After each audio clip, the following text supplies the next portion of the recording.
বাবা কি বলবো? দাও ফোনটা আমাকে দাও। হ্যাঁ চারু আমার সাথেই আছে। তোমাকে আমার একটা চ্যালেঞ্জ অ্যাকসেপ্ট করতে হবে। এই পতাকাটা কে আগে ওই পাহাড়ের চূড়ায় পুঁতে দিয়ে আসতে পারে? খুব কষ্ট হচ্ছে শুভ, খুব কষ্ট হচ্ছে।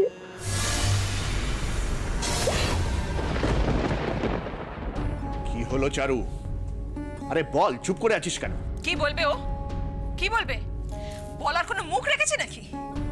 বড় হয়ে গেছে, লায়ক হয়েছে, নিজেদের ভালো মন্দ তো নিজেরাই বুঝতে শিখে গেছে না। তোমার আমার কি দরকার বলতে পারো? না গো না, আমি না হেরে গেছি জানো তো।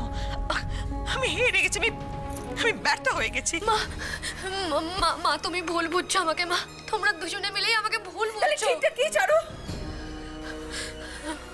আমি আমি মিহিরদার সাথে ছিলাম। কোন মিহির? আমাদের কলেজের সিনিয়র, মুখ চেনা। মানে একজন শুধু মুখ চেনার ছেলের সঙ্গে তুই পরীক্ষার পর এতটা সময় কাটিয়ে দিলি?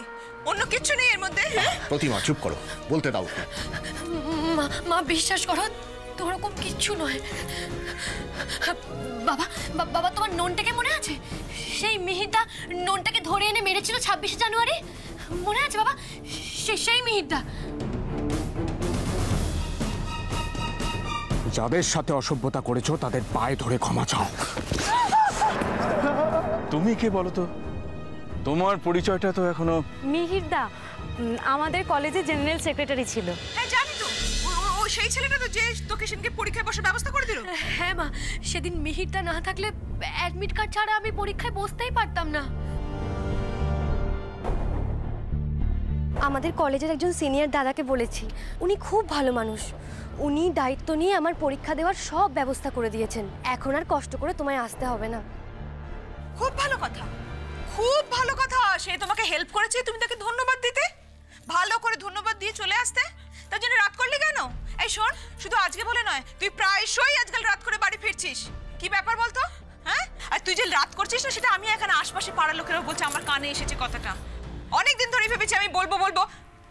খুব খুব খুব খুব বড় হয়ে গেছিস। হ্যাঁ, খুব বড় হয়ে গেছিস নাকি? যা খুশি তাই করবি আর ভাবছিস বাবা মা কিছু বলবে না। আজকে আমি তোর মজা দেখাচ্ছি। মামা লাগছে, মামা ছাড়ো। হ্যাঁ লাগাচ্ছি কথা শুনবে না। কি করছো প্রতিমা? আরে লেগে যাবে। আরে আমি তো দেখছি, তুমি ছাড়ো। আমি তো দেখছি ব্যাপারটা। শুনছে না। কি করছো? সব বুঝলাম, কিন্তু এতক্ষণ তোরা দুজনে কোথায় ছিলি? সেদিন মিহিরদাই বলেছিল যে পরীক্ষার পরে মিহিরদাকে একটা ট্রিট দিতে। আমি তখন কিছু না ভেবেই হ্যাঁ বলে দিয়েছিলাম। তারপর ট্রিট দেওয়ার জন্যই একটা কফি শপে গিয়েছিলাম। সেখানে রাত হয়ে গেছে। বাহ বাহ বাহ বাহ! হ্যাঁ গো, তুমি শুনেছো তোমার মেয়ের কথা? ও কফি শপে গেছিল ট্রিট দিতে, কফি খেতে খেতে রাত হয়ে গেছে। আরে বন্ধুকে যদি অতই খাওয়া থাকতো, কফি শপে গেলি কেন? বাড়িতে আনলে পারতিস, আমি মাংস ভাত করে দিতাম, তাই খাওয়াতিস। কি গো, তুমি কিছু বলবে না তোমার এই গুণধর মেয়েকে? না না বলো না, চুপ করে থাকো। যখন সবকিছু হাতের বাইরে চলে যাবে তখন আফসোস করবে, আর তখন তুমি মনে করবে যে আমি কিন্তু সময় থাকতে তোমাকে সাবধান করেছিলাম। হ্যাঁ, তখন তুমি বুঝবে গরিবের কথা বাসি হলে সত্যি হয়। বাবা মা বিশ্বাস করো, আমি যা বলছি সব সত্যি। আমি এক বিন্দুও মিথ্যে বলছি না বাবা, বিশ্বাস করো। কথা বলতে বলতে অনেক সময় পেরিয়ে গেছিল, আমি বুঝতে পারিনি। আমি মানছি রাত করাটা আমার খুব অন্যায় হয়েছে, কিন্তু বিশ্বাস করো আমি এরকম আর কখনো করবো না। হ্যাঁ বাবা বিশ্বাস করো। মা মা শোনো মা, তোমরা কষ্ট পাও, এরকম কোনো কাজ আমি করতে পারবো না মা। আমি কোনো অন্যায় করিনি, তোমরা বিশ্বাস করো, আমি করিনি। চুপ কর, কাঁদিস না মা, চুপ কর। আমি জানি আমার মেয়েরা কোনো দিন কোনো অন্যায় করতে পারে না। আমি বিশ্বাস করি, আমি আমার মেয়েদের খুব বিশ্বাস করি। চুপ কর, চুপ কর। কাঁদিস না, কাঁদিস না, চুপ কর।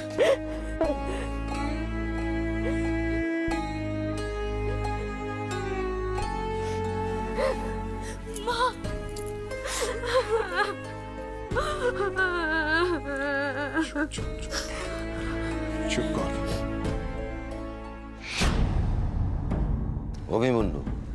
অভিমন্যুকে তার সেটা তুমি জানো কি? চক্রবিয়ে ঢোকার রাস্তাটা তার জানা ছিল, কিন্তু বেরোবার রাস্তাটা তার জানা ছিল না। ব্রজ কাকা ওর কোনো দোষ নেই। ওকে আমি এখানে ডেকেছিলাম। ওকে তুমি ছেড়ে দাও প্লিজ ব্রজ কাকা। পেছনে দরজা দিয়ে ঢুকেছ, সূর্য তরুণের গণ্ডি থেকে বেরোবে কি করে সেটা তুমি জানো তো? ব্রজ কাকা আমাকে কথা দাও, ওর তুমি কোনো ক্ষতি করবে না। দেখো তাহলে আমি ওকে এখান থেকে যেতে দেবো।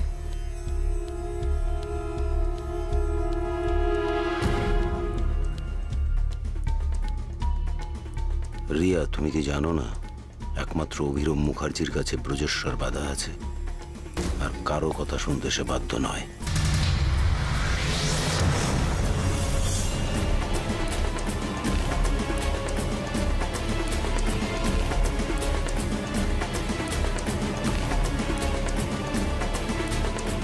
শুভ,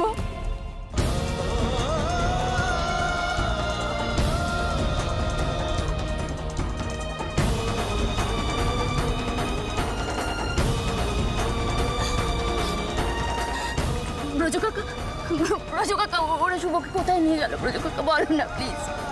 নিশ্চিন্তে থাকো, জানাজানি হওয়ার আগেই বাড়ি ফিরে চলো। রিয়া, রিয়া, রিয়া,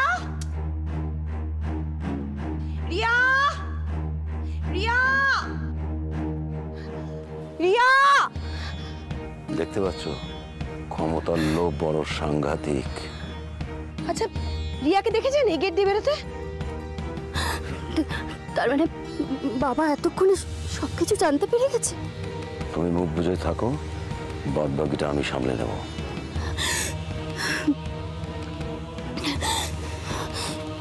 এদিকে না, পেছন দিক দিয়ে ভাগা যাও।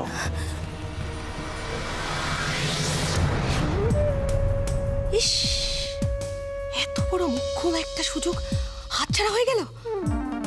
কিন্তু এত তাড়াতাড়ি গেলই বা কোথায়?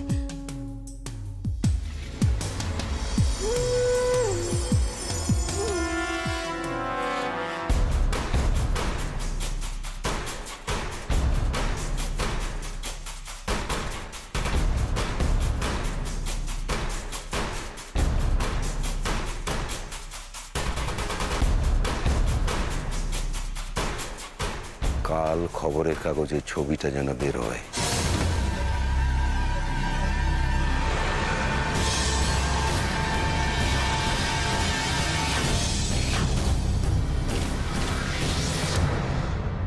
আচ্ছা, তোমার ভয় করছে না? কেন ভয় করবে কেন? এই যে অচেনা অজানা জায়গায় একা একা যাচ্ছ বলে। একা কোথায়? আপনি আছেন তো আমার সাথে।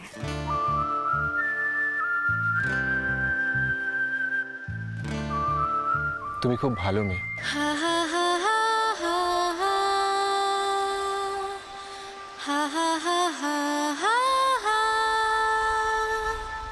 কি হলো, দাঁড়িয়ে পড়লে যে? চলো। আচ্ছা দুর্গা, তুমি তো বাড়ির সব থেকে আদুরে। হ্যাঁ। তা তুমি যে এখানে এলে, তোমাকে বাড়ির কেউ বারণ করলো না? হ্যাঁ, আমার মা তো কিছুতে রাজি হচ্ছিল না। তারপর বাবা আর দিদিয়া মিলে আমার মাকে রাজি করিয়েছে। দেখি, তোমার বাবা একজন খুব ভালো মানুষ। হ্যাঁ, অনন্তপুরের সবাই আমার বাবাকে খুব ভালোবাসে। আমার বাবা কি বলেন জানেন? কি বলে? বলে অন্যায়ের সাথে কখনো আপোষ করতে নেই। একদম খাঁটি কথা। হ্যাঁ, তাহলে জীবনে নাকি বড় হওয়া যায় না। ঠিক বলে।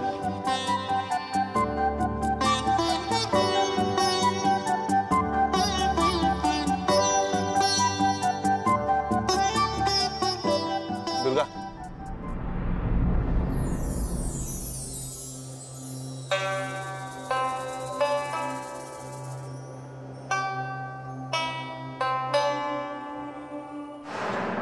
দেখতে চাই আমার দুর্গা বেস্ট ক্যাডেট হয়ে ফিরেছে। আমি জানি দুর্গা পারবে, আমার দুর্গা পারবে, সব পারবে। জানি আমার বাবা আমাকে বেস্ট ক্যাডেট হয়ে তবেই বাড়ি ফিরতে বলেছে, আর আমি বেস্ট ক্যাডেট হয়ে তবেই বাড়ি ফিরবো।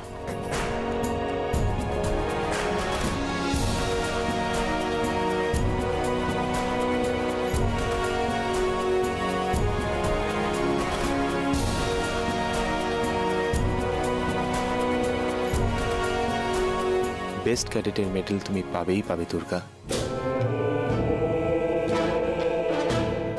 উঁচুতে ওঠার ভয়, অন্ধকারের ভয়, নির্জনতার ভয়, সব কিছুর থেকে তুমি যখন একবার বেরিয়ে আসতে পেরেছ, তখনই তুমি বেস্ট ক্যাডেটের মেডেলটা জিতে নিয়েছো।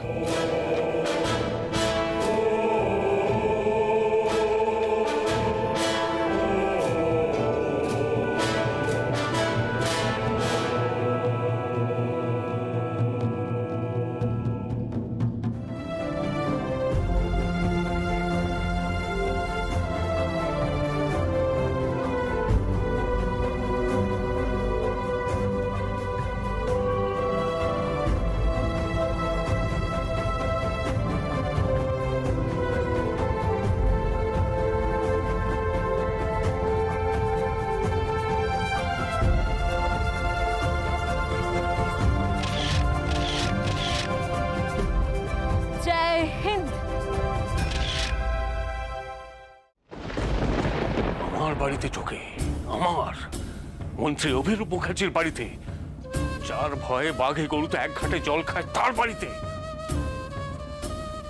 এত সাহস হয় কি করে? কে সে? আপনি কি জানেন যে আপনি ফোন করে মিহিরকে যখন খিচুড়িটা ফেলতে বলেছিলেন, তখন খিচুড়িটা কে ফেলেছিল? রিয়া। আচ্ছা, এই ভয়ঙ্কর সাহসের উৎস তাহলে এইখানে। আমি তো তোমারই রক্ত, তোমারই মেয়ে। এই বাড়িতে এই ধরনের ঘটনা যদি আবার হয়, আমি ঠিক একই জিনিসটা করব। তাহলে তোমার পরিবারেও শেষমেশ প্রহ্লাদ জন্মালো। আমার বিরুদ্ধে কথা বলার শাস্তি কি হতে পারে তুমি তো জানো রিয়া। তারপরেও আর আমার অনিচ্ছে সত্ত্বেও যদি এই বিয়েতে আমাকে জোর করা হয়, বাধ্য করা হয়, তাহলে আমিও বাধ্য হব তোমার বিরুদ্ধে কেস করতে। এইবার বুঝলাম এত স্পর্ধা তোমার আসে কোত্থেকে। তুমি তোমার বাবাকে এখনো চেনোনি রিয়া, চেনোনি অভিরূপ মুখার্জিকে। তোমার এই বীজ দাঁত কি করে ভেঙে দিতে হয় সেটা আমি ভালো করেই জানি, আর এবার সেটা তুমিও দেখতে পাবে।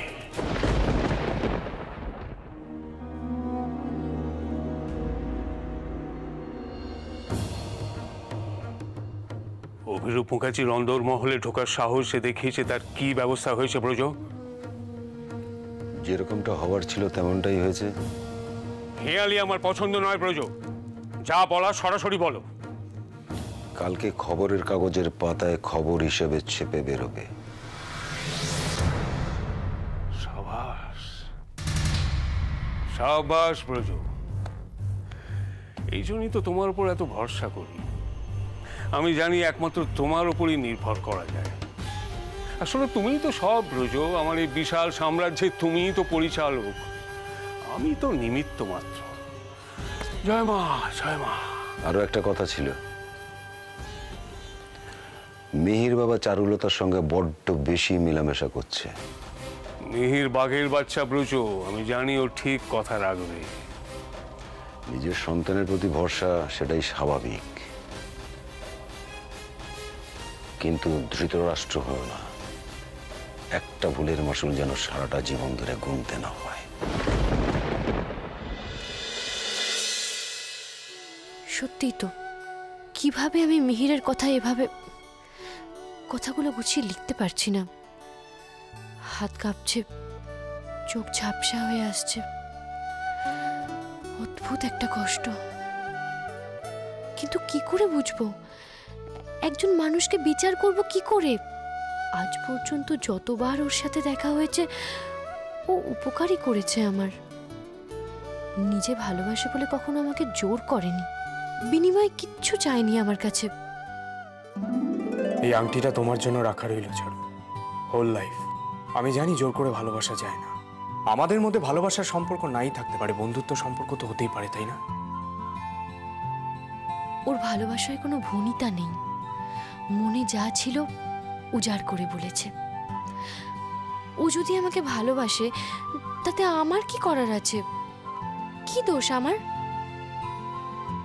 তবে না, কোথাও তো একটা গণ্ডি পেরিয়েছি আমি, না হলে বড় হয়ে গেছে, লায়ক হয়েছে, নিজেদের ভালো মন্দ তো নিজেরাই বুঝতে শিখে গেছে না। তোমার আমার কি দরকার বলতে পারো?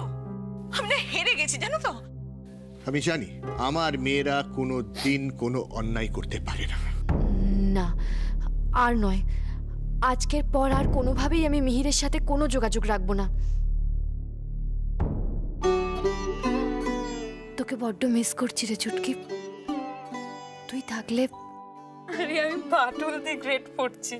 আমি না পড়তে পড়তে একটা কথা ঠিক করলাম, এবার থেকে আমি মিহিরটাকে সুপারম্যান বলে ডাকবো না, আমি পাটুল বলে ডাকবো। সত্যি চুটকি, তুই না, আমি না একটা কি চুটকি, তুই কি রে বল বল, আমি কি? তুই তোর মনের কথা আমি সবচেয়ে ভালো বুঝতে পারি, সুতরাং আমার কাছে লুকিয়ে কোনো লাভ নেই। এবার চটপট বলে দে তো, আমি কি? তুই চুটকি, আমাদের সবার প্রিয় চুটকি।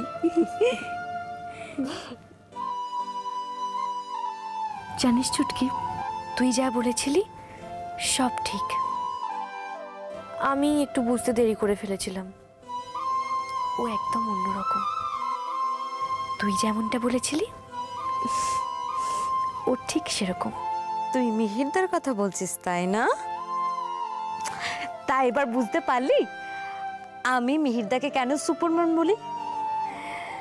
তোর মিহিরদা সুপারম্যান না বাটুল তা জানি না, তবে আমি না হয় আজ তোমায় তোমার বাড়ি অবধি ছেড়ে দিয়ে আসি, তাতে এক যাত্রায় দুটো কাজই হয়ে যাবে। তোমাকে এত রাতে ট্রেনে ট্রাভেল করতে হবে না, অ্যান্ড সেকেন্ড থিং, তোমার বাড়িতে গিয়ে তোমার বাবা মার কাছ থেকে তোমাকে চেয়ে নেওয়া যাবে। না না, এটা কোনোদিনও হতে পারে না, কিছুতেই না। তুমি আমাকে ভুলে যাও। ভোলা অত সহজ নাকি? আর ভুলতে গেলে যে কষ্টটা হয় সেটা না ভোলাই ভালো। কে বলেছে সব শুনি? মা দুর্গা। খুব পেকেছো, বদমাইশি হচ্ছে আমার সাথে না? কানটা দেবো মুলে, দেখবি।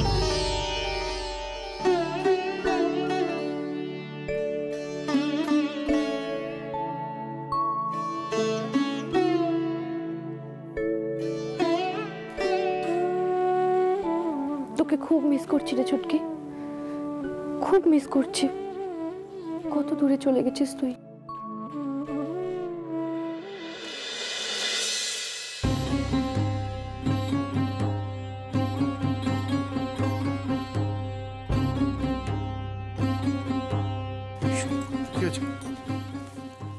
এখনো সময় আছে, মেয়েটার একটা বিয়ের ব্যবস্থা করো।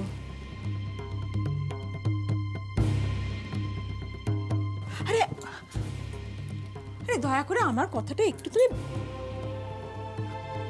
প্লিজ।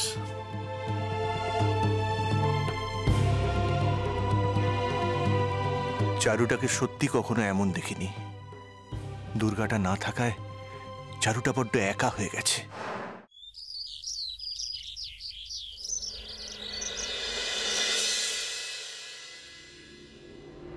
আজকে খবরের কাগজ আসেনি? তুমি আবার খবরের কাগজ কবে থেকে দেখো বাবা? বাবা তো নিজের খবর নিজেই তৈরি করে, খবরের কাগজ আমার কাছে যায় না। মিহির, বিশেষ বিশেষ খবরগুলো একটু জোরে জোরে পড়ো তো শুনি।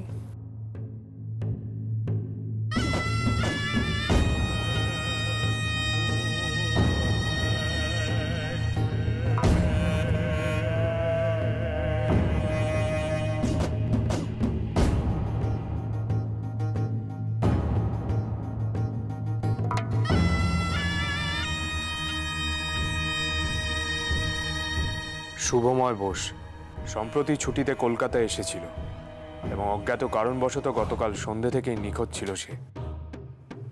আজ ভোরে জল পুলিশ তার বস্তাবন্দি দেহ উদ্ধার করে।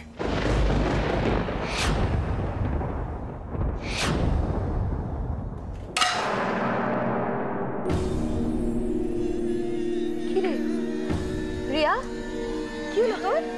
হ্যাঁ রিয়া কি হলো তোর? রিয়া রিয়া